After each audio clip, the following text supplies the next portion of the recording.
오늘 하나님의 말씀은 신약성경 요한일서 2장 22절부터 27절의 말씀입니다. 신약성경 요한일서 2장 22절부터 27절입니다. 제가 여러분들을 위해 읽어드리겠습니다. 하나님의 말씀을 들으십시오. 거짓말하는 자가 누구냐? 예수께서 그리스도이심을 부인하는 자가 아니냐?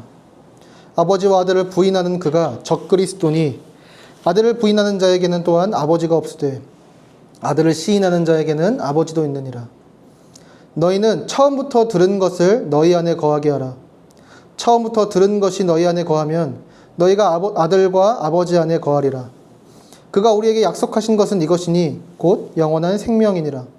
너희를 미혹하는 자들에 관하여 내가 이것을 너희에게 썼노라. 너희는 주께 받은 바 기름 부음이 너희 안에 거하나니 아무도 너희를 가르칠 필요가 없고 오직 그의 기름 부음이 모든 것을 너희에게 가르치며 또 참되고 거짓이 없으니 너희를 가르치신 그대로 주 안에 거하라. 아멘.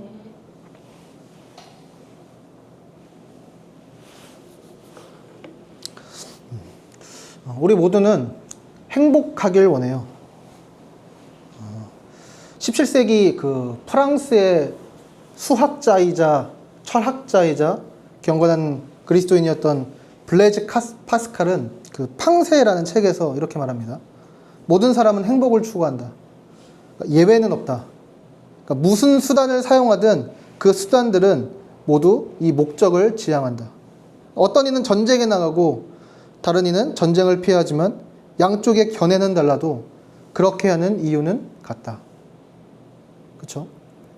모두 다 어떤 사람은 행복하기 위해서 전쟁을 하고 어떤 사람은 내가 행복하기 위해서 전쟁을 하지 않아요. 그러니까 모두의 목적이 같다는 거예요. 행복을 위해 뭔가를 한다는 거죠. 미국의 목회자인 존 파이퍼 목사님도 하나님을 기뻐하라 라는 책에서 이렇게 말해요. 그러니까 이 존 파이퍼 목사님이 자기 자신을 향해서 뭐라고 얘기하냐면 기독교 희락주의자라고 얘기하거든요. 그러니까 기독교 신앙 안에서 행복과 기쁨을 추구하는 사람이라는 거예요. 그러면서 이 기독교 희락주의가 어떤 철학 위에 세워졌는가를 5가지로 말하는데 첫 번째가 뭐냐면 행복을 갈망하는 마음은 인간의 보편적인 경험이며 선한 것이지 죄가 아니다.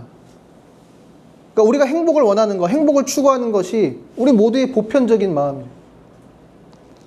또 근데 3번에서 보면요. 가장 깊고 오래도록 지속되는 행복은 하나님 안에서만 찾을 수 있다.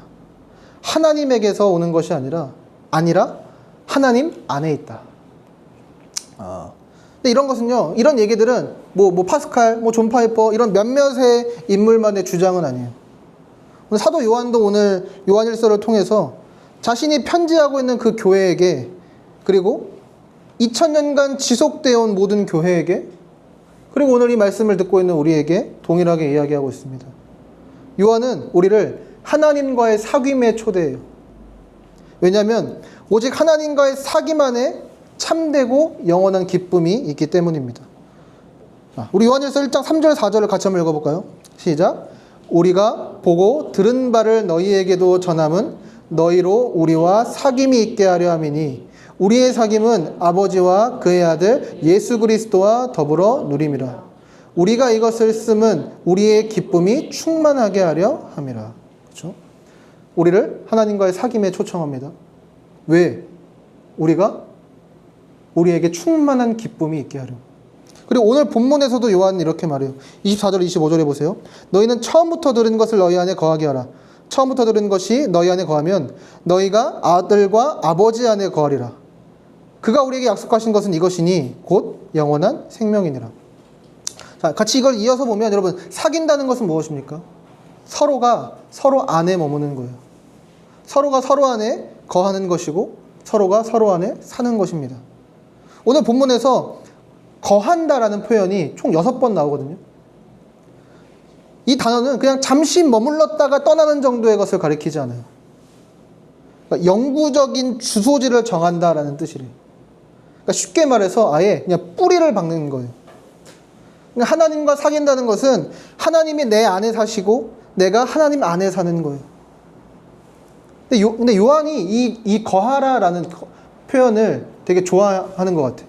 그게 요한복음에도 막 나오거든요. 요한복음 15장 4절 5절에도 보면 내 안에 거하라. 예수님이 말씀하시는 거예요. 나도 너희 안에 거하리라.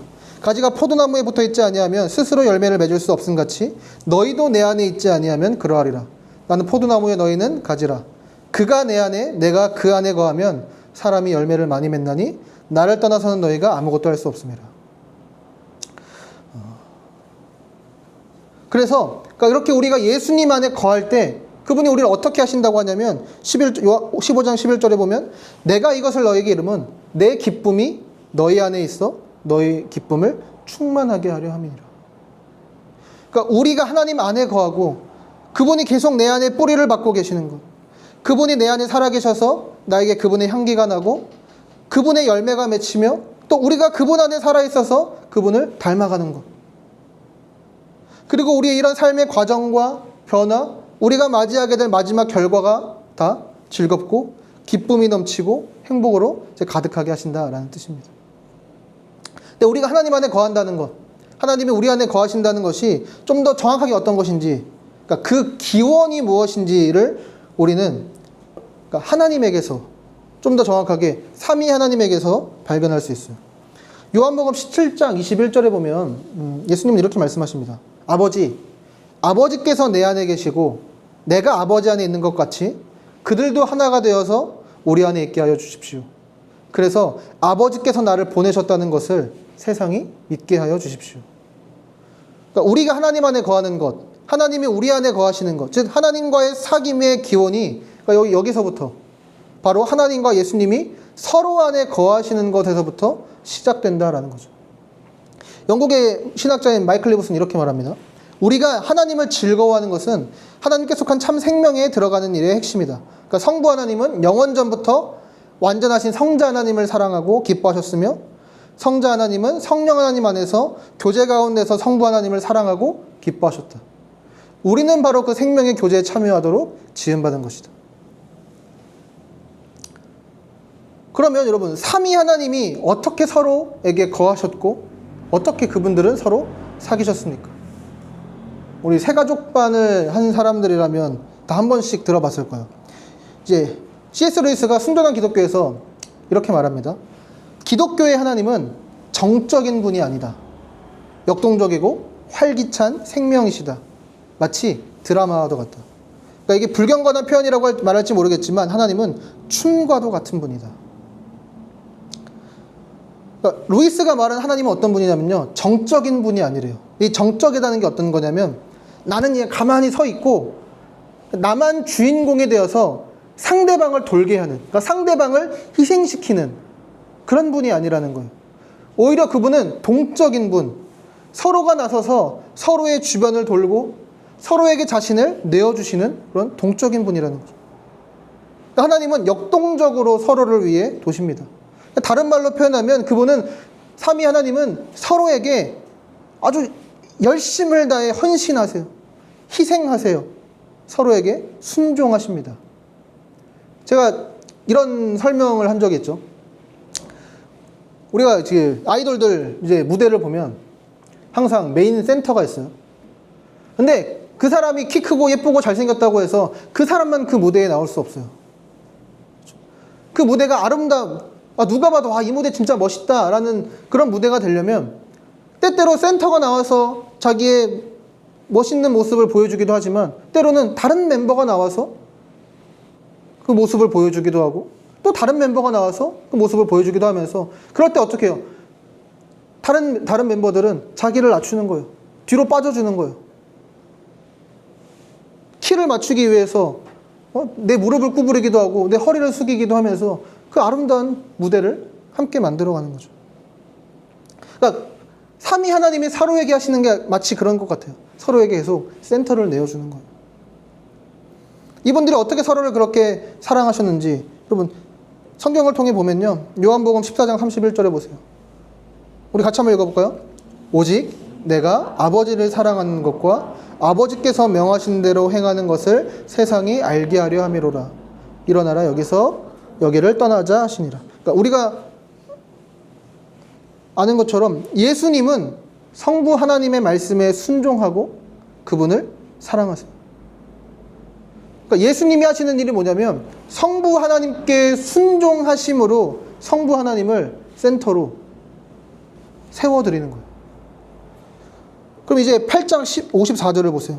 예수께서 대답하시되 내가 내게 영광을 돌리면 내 영광이 아무것도 아니거니와 내게 영광을 돌리시는 이는 내 아버지시니 곧 너희가 너희 하나님이라 칭하는 그이시니라.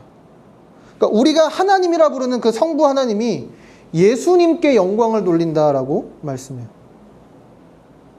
지금 여기서는 뭐예요? 성부 하나님이 성자 예수님을 중앙으로 센터로 세워주시는 거죠. 또 마가복음 1장 12절에 보면 성령이 곧 예수를 광야로 몰아내셨다 이런 표현이 있거든요. 이번에 성자 예수님이 성령 하나님께 자신의 주도권을 내어드리는 거예요. 성령 하나님께 순종하는 거죠. 성령께서 이끄시는 대로 자신을 내어드리는 거예요. 그러니까 예수님은 다 알고 있잖아요. 이 광야로 가는 길이 얼마나 고통스러운 길인지 안단 말이에요. 그러니까 우리는 성경을 봐서 예수님이 40일 동안 금식하실 거지를 알지만 그때 예수님이 며칠을 금식하셔야 되는지 모르고 가시는 거죠. 내가 얼마나 굶어야 할지, 내가 거기서 어떤 고난을 당하게 될지 다 알지 못한 채로 가신다는 거죠. 근데 하지만 성령 하나님께 자신의 주권을 내어드리는 거예요. 성령 하나님을 센터로 올려드리는 것입니다. 또 요한복음 14장 26절에는요. 반대로 이렇게 말해요. 보혜사 곧 아버지께서 내 이름으로 보내실 성령 그가 너희에게 모든 것을 가르치고 내가 너희에게 말한 모든 것을 생각나게 하리라. 그러니까 성령 하나님은 우리 마음속에서 일하실 때 자기 자신을 드러내시는 게 아니에요. 그러니까 우리는 뭔가 약간 성령 받는다 약간 이런 얘기하면서 뭔가 성령님을 자꾸 내세우지만 사실 성령님은 자신을 내세우지 않으세요. 성령님이 하시는 일은 뭐냐면 예수님과 예수님이 우리에게 하신 말씀, 그분이 우리를 위해 하신 일들이 자꾸 생각나게 가르쳐 주시는 거예요. 생각나게 하시는 거예요. 이때 성령님은 성자 예수님께 또 자신의 주도권을 내어주시는 거죠. 이렇게 삼위 하나님은 서로에게 거하십니다. 서로에게 자신을 내어주세요. 서로를 누리고 사랑하고 내어주는 사귐은 또 행복과 기쁨으로 가득합니다. 그리고 사랑이 충만하다 못해 차고 넘치는 하나님이요, 그 사랑을 사귐을 통해 누리는 그 행복과 기쁨을 더 나눠주고 싶어 하셨어요. 우린 여기서 기독교만의 독특성을 발견할 수 있습니다. 세상에 존재하는 수많은 종교들은 여러분 주기보다는 받기를 원해요. 내가 하기 귀찮은 일을 시켜먹기 위해 이 세상을 창조하고 사람을 창조합니다. 그런데 기독교의 하나님은 무언가를 받아야 하는 결핍이 없으세요. 이미 서로의 사랑으로 충분하시기 때문이죠. 그 모든 것이 그 사랑에 넘치시는 하나님이 그저 주고 싶어 하십니다. 사랑이 주는 그 기쁨에 더 많은 이들이 참여하기를 원하세요. 그래서 하나님은 하나님을 닮은 존재로 사람을 만드시고 그 사랑을 나눠주시고 그 사랑에 참여하게 하십니다. 그 춤에 동참하게 하시는 거죠. 여러분 이것이 우리를 위해 마련된 진정한 행복의 길입니다. 하나님께 받은 넘치는 사랑으로 하나님께 우리도 사랑으로 반응하고 하나님이 보내신 삶의 자리, 우리의 가정, 우리의 직장, 우리가 만나는 수많은 관계들 속에서 그 사랑을 서로에게 베푸는 거예요. 근데 이제 우리 인류의 첫 조상 아담이 그 하나님 안에서 행복하기를 거부했어요. 그리고 스스로 하나님이 아닌 다른 무언가를 통해 행복을 얻어내려고 했습니다. 아담의 범죄로 모든 인류는 하나님에게서 끊어졌고 자신의 의도와 달리 오히려 행복으로부터 더 멀어지게 됐어요. 그리고 성경은 이것을 죄와 죽음이라고 부릅니다. 영국의 목회자였던 존 스토튼은 이렇게 말해요. 그러니까 하나님 없이 살려는 시도, 바로 그게 정확히 죄가 말하는 바다. 여러분 하나님을 떠난 우리가 맞이하게 된 결과가 무엇입니까? 그저 주기 원하시는 분에게서 도망치고 나니까 이제는 받기 원하는 존재에게 끊임없이 바치며 나의 가치와 자격을 증명해야만 해요. 받아들여지지 못할까? 내 노력과 자격이 충분하지 못할까? 노심초사하며 전전긍긍한 삶을 살아가야 합니다. 그럼 그것뿐입니까? 삶의 목적이 바뀌었죠. 아니, 오히려 파괴되었다라고 말하는 게 더 맞을지도 모르겠어요. 그러니까 사랑을 받고 그 사랑에 참여하는 삶이 아니라 이제 사랑을 구걸해야 하는 삶이 되고 말았어요. 행복에서 멀어지기만 하는 인간을 다시 행복하게 하려고 하나님은 이 일에 직접 뛰어드십니다. 하나님이 우리와 같은 사람이 되셔서 우리를 위해 그리고 우리 대신해서 값을 치르시고 자격을 얻어내세요. 그러니까 한편으로 그분은 하나님과의 교제를 위해 철저하게 하나님께 의존하며 그분 안에 거하십니다. 그럼 우리가 하나님의 의도, 하나님의 뜻이 무엇인지 어떻게 알 수 있나요? 그분의 뜻 자체이시면서 하나님의 말씀에 완벽하게 순종하신, 그러니까 그리스도의 순종, 그분의 사랑을 통해 우리는 알 수 있는 거죠. 그리고 또 다른 한편으로 그분은 하나님을 떠난 우리가 치러야 할 하나님과의 되돌릴 수 없는 단절의 값을 대신 치르셨습니다. 성경은 죄의 삭시 사망이라고 말해요.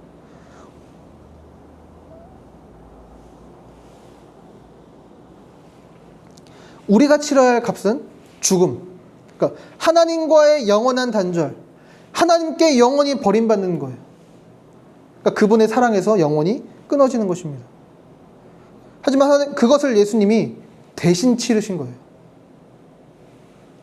그럼 이것이 우리를 위한, 우리를 구원한 좋은 소식, 즉 복음입니다. 복음은 하나님께서 당신을 거역하고 떠난 우리와 다시 함께 하시기 위해, 우리를 죽음과 영원한 불행에서 건져내시기 위해 보내주신 예수 그리스도를 우리가 믿기만 한다면 우리는 우리의 자격이나 성취와 상관없이 다시 하나님의 사랑을 받고 그분 안에 거하며 행복과 기쁨의 삶을 살아갈 수 있다는 소식입니다. 그래서 복음을 믿고 받아들인 사람은 더 이상 누군가에게 내가 받아들여지기 위해 나를 증명하지 않아도 됩니다. 나를 최고로 인정해 주시는 분이 우리에게 계시기 때문이죠. 우리의 일을 내 자아와 꿈을 실현하기 위해 발버둥 쳐야 하는 목표로 삼지 않고 오히려 사랑에 참여하도록 부르신 우리의 사명으로 받아들이고 바라볼 수 있게 합니다. 더 이상 우리가 구걸하지 않아도, 증명하지 않아도 내가 사랑받는 존재임을 확신할 수 있습니다. 여러분, 근데 중요한 것은 지금부터예요. 다시 오늘 본문 24절을 봅시다. 너희는 처음부터 들은 것을 너희 안에 거하게 하라. 처음부터 들은 것이 너희 안에 거하면 너희가 아들과 아버지 안에 거하리라. 여기서 처음부터 들은 것은 무엇을 가리킬까요? 그러니까 우리가 하나님의 자녀, 그분의 백성이 되게 했던 그 말씀, 그러니까 우리에게 영원한 생명을 주신 그 말씀이에요. 그러니까 죄사함을 통해서 죄의 결과를 사망에서 건져내고 해방시킨, 그러니까 복음. 좀 전에 길게 얘기했던 그 복음이 처음부터 들었던 것이라는 거예요. 그러니까 요한이 하고 싶은 말이 뭐예요? 복음이 계속 너희 안에 있게 하라는 거예요. 다시 말해 스스로에게 끊임없이 복음을 전하라는 거예요. 복음이 계속해서 우리 안에 뿌리 박혀서 자리 잡고 있을 때 하나님과의 사귐이, 그분에게 받아 누리는 사랑과 우리의 참된 행복이 계속 유지될 수 있다는 거예요. 여러분, 많은 그리스도인들이요, 그러니까 처음 교회를 다니기 시작하면서 들었던 새가족반이든 그런 과정을 이수하면서 들었던, 배웠던 복음, 그러니까 그것으로 복음은 끝이라고 생각해요. 이제 다음 단계로 넘어가야 된다고 생각해요. 이제 무언가, 그러니까 이제 내가 하나님 나라 관문 들어왔으니까 이제 그 다음 거, 뭔가 새로운 것이 필요하다는 거죠. 하지만 요한은 처음부터 들은 것에 주목하라고 합니다. 새로운 거 말고 너를 그리스도인으로 다시 태어나게 하는 복음을 더 깊이 뿌리박게 하라는 거예요. 여러분, 우리는 끊임없이 우리 스스로에게 복음을 전해야 합니다. 우리는 더 이상 우리의 성취나 자격으로 받아들여진 존재가 아니라 나를 위해, 그리고 나를 대신해 순종하시고 죽으신 예수 그리스도의 사랑과 은혜로 값없이 받아들여진 존재라는 사실을 끊임없이 스스로에게 계속 전해줘야 돼요. 미국의 목회자 제프 벤더스텔트가 쓴 이 복음의 언어에 보면 우리가 매일 스스로에게 전해야 될 복음에 대해 이런 예시를 들어줍니다. 우리가 같이 한번 읽어볼까요? 하나님은 완벽하시다. 예수님은 나를 위해 완전한 삶을 사셨다. 예수님이 나의 의로움이시다. 하나님은 나를 사랑하신다. 예수님이 내 죄를 위해 죽으셨다. 나는 사랑받는 자이고 용서받은 자이다. 하나님은 전능하시고 강력하시다. 예수님은 죽음에서 부활하셨다. 나는 예수님 안에서 능치 못할 일이 없다. 하나님은 살아계시고 내 안에 거하신다. 그분은 당신의 성령을 보내셔서 나와 함께 그리고 내 안에 거하게 하셨다. 나는 혼자가 아니고 무엇이든 극복할 수 있는 능력이 있다. 하나님은 나를 위하시는 분이고 나를 대적하지 않으신다. 우리가 계속해서 우리 스스로에게 매일매일 전해야 되는 게, 선포해야 되는 게 이거라는 거죠. 이 복음이 계속해서 하나님과의 사귐, 우리의 행복을 유지시켜 줄 뿐 아니라 더 확장시켜 줄 것입니다. 따라서 우리는 매일매일 스스로에게 복음을 전해야 돼요. 우리의 가정에서, 우리의 직장에서, 우리의 삶의 모든 자리에서 우리는 계속 우리 스스로에게 복음을 전해야 됩니다. 근데 우리가 스스로에게 복음을 전해야 되는 또 다른 중요한 이유가 있어요. 그것은 여전히 우리 안에는 그리스도가 아닌 다른 데서 우리의 행복을 찾고자 하는, 그러니까 하나님 없이 살려고 시도하는 죄의 성향이 남아있기 때문이에요. 요한은 그렇게 그리스도를 대체하려는 자들을 향해 적그리스도라고 부릅니다. 오늘 요한일서 2장 18절 19절을 보세요. 아이들아, 지금은 마지막 때라. 적그리스도가 오리라는 말을 너희가 들은 것과 같이 지금도 많은 적그리스도가 일어났으니 그러므로 우리가 마지막 때인 줄 아노라. 그들이 우리에게서 나갔으나 우리에게는 속하지 아니하였나니 만일 우리에게 속하였더라면 우리와 함께 거였으려니와 그들이 나간 것은 다 우리에게 속하지 아니함을 나타내려 함이니라. 오늘 본문 22절 23절도 보세요. 거짓말하는 자가 누구냐? 예수께서 그리스도이심을 부인하는 자가 아니냐? 아버지와 아들을 부인하는 자는 그가 적그리스도니 아들을 부인하는 자에게는 또한 아버지가 없으되 아들을 시인하는 자에게는 아버지도 있느니라. 여러분, 적그리스도는 처음에는 이 교회 안에 있었지만 결국 예수님을 구주로 고백하지 않거나 의지하지 않은 자들이, 그들은 예수님에 관한 진실, 예수님이 그리스도라는 사실을 받아들이지 않은 자들이에요. 그리고 이 적그리스도는요, 결국 예수님의 자리를 대체하려는 자들이에요. 이 적그리스도라는 단어가 그리스도로 안티크리스토스라는 단어예요. 안티, 여러분 다 아시죠? 이 크리스토스는 그리스도를 가리키고, 이 안티가 반대라는 뜻도 가지고 있지만 대체라는 뜻도 가지고 있어요. 그러니까 적그리스도는 어떤 자들이에요? 그리스도를 반대하는 자들임과 동시에 그리스도만이 받아 마땅한 영광의 자리를 대체하려는 자들이기도 하다는 거예요. 요한의 경고에 우리는 주목해야 됩니다. 예수님이 우리의 구원자라는 사실을 믿지 않고 받아들이지 않는 자들이 적그리스도예요. 여러분, 이들이요, 원래 교회 안에 있던 자들이래요. 그러니까 우리가 이 적그리스도라는 이 단어의 뉘앙스가 강력해서 그런지 뭔가 이 적그리스도 하면 막 히틀러나 매우 포악한 어떤 지도자나 막 정치인들을 떠올리곤 해요. 그런데 예수님을 내가 믿는다고 말하면서 그분이 우리의 참된 구원자이심을 받아들이지 않는 것, 다시 말해서 내 소유가 주는 안정감보다 그리스도를 더 신뢰하지 못하고 내 직업적 성취가 주는 인정보다 그리스도를 더 신뢰하지 못하고, 그러니까 여기서 여전히 내 삶은 직면과 구걸의 삶이고 장차 그리스도가 가져다 주실 영원하고 행복한 삶보다 내가 그건 모르겠고 지금 여기서 내가 더 많이 갖고 더 많이 누려야 행복할 수 있다고 믿는 그 믿음이 바로 적그리스도적인 것입니다. 그 복음의 언어에 보면요, 벤데스텔트가 이 책을 이렇게 시작해요. 나는 불신자다. 당신도 불신자다. 우리 모두가 불신자라는 말은 우리 삶에 여전히 하나님을 믿지 못하는 부분들이 있다는 의미라는 거예요. 우리는 하나님의 말씀과 그분이 예수 그리스도를 통해 이루신 일이 내 과거와 현재와 미래를 책임지기에 충분하다는 사실을 온전히 믿지 못한다. 우리 하나님의 말씀과 그분이 하신 일이 충분하다고 온전히 믿지 않는다. 여러분, 우리가 적그리스도적인 태도로 살아갈 때 어떤지 아세요? 이정규 목사님이 이런 표현을 하더라고요. 그러니까 식욕이 없다고. 갓난 아이들은 누가 가르쳐주지 않아도 엄마의 젖을 자기가 알아서 찾아요. 그리고 그 젖을 빨아먹죠. 이것은 일종의 본능이에요.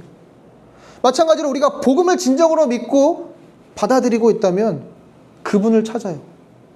하나님과 관계를 맺고 싶어 합니다. 하나님과 이야기하고 싶어요. 그분의 말씀을 듣고 싶어 합니다. 그분을 인격적으로 경험하고 싶어요. 저와 여러분의 마음은 어떻습니까? 우린 하나님과 그분의 말씀, 그분과의 관계 대신에 계속해서 다른 무언가를 대체하려고 있지는 않습니까? 적그리스도는 멀리 있는 게 아니라 우리 안에 있는 것일 수도 있는 거죠. 이 세상을 살아가는 우리가 삶을 들여다보면, 그러니까 우리한테도 문제가 있고 이 사회에도 문제가 있어요. 그러니까 우리의 적그리스도적인 태도에, 그리고 이 세상의 적그리스도적인 문화가 합쳐져 있는 거예요. 우리는 내 자아 실현과 내 목적의 성취를 위해 일을 하는 직장 속에서 우리에게 끊임없이 복음을 전해야 합니다. 우리는 내 배우자의 사랑과 인정이라는 그 구원의 목을 매는 우리의 가정의 자리에서 우리에게 복음을 전해야 합니다. 끊임없이 사랑을 구걸하게 하고 나를 증명해야 된다고 외치는 세상 속에서 우리는 스스로에게 복음을 외쳐야 합니다. 우린 이것을 어떻게 할 수 있을까요? 오늘 본문에서 요한은 뭐라고 말합니까? 우리 함께 27절을 한번 읽어봅시다. 너희는 주께 받은 바 기름 부음이 너희 안에 거하나니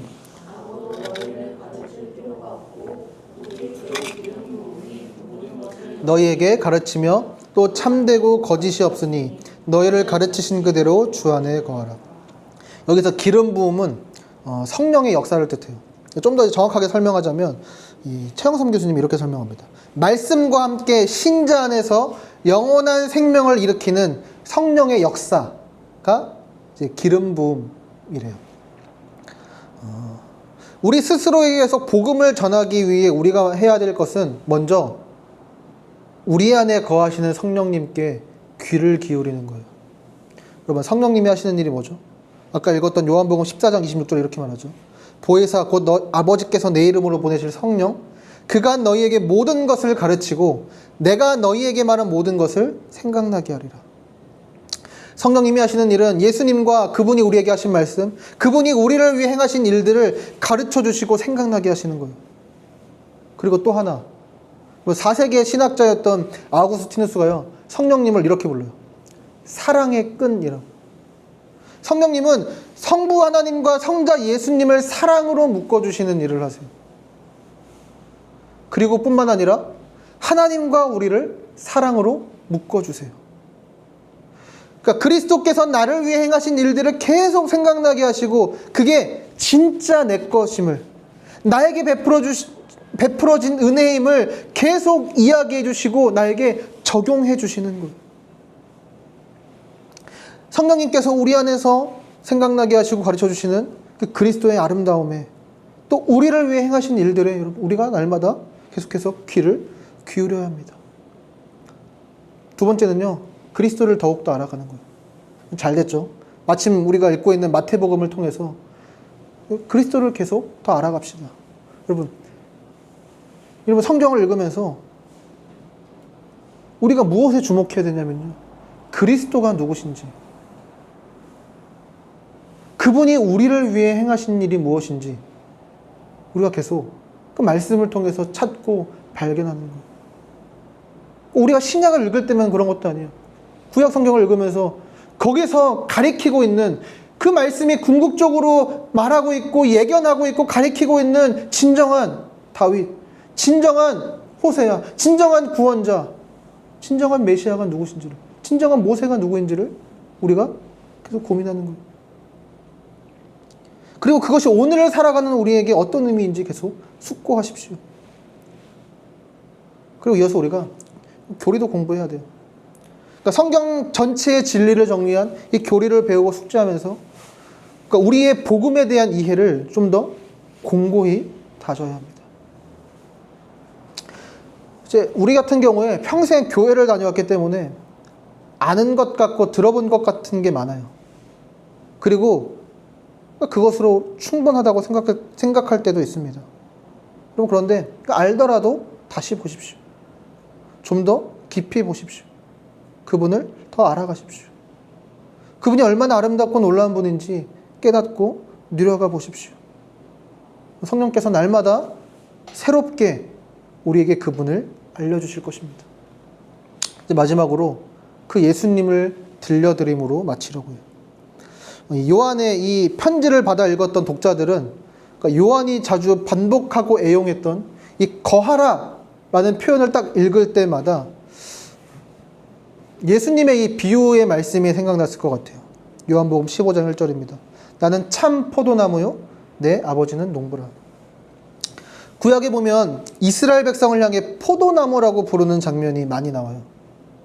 뭐 이사야 5장, 시편 80편, 뭐 호세아 10장, 에스겔 15장 이런 데 보면 이스라엘을 포도나무에 비유합니다.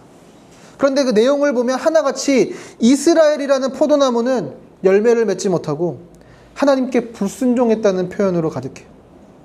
그때 당시 이스라엘 사람들은 자신들이 이스라엘 백성이라는 그 자격을 갖추고 있었기 때문에 나는 사랑받을 만해, 나는 구원받을 만해 라고 착각하고 있었어요.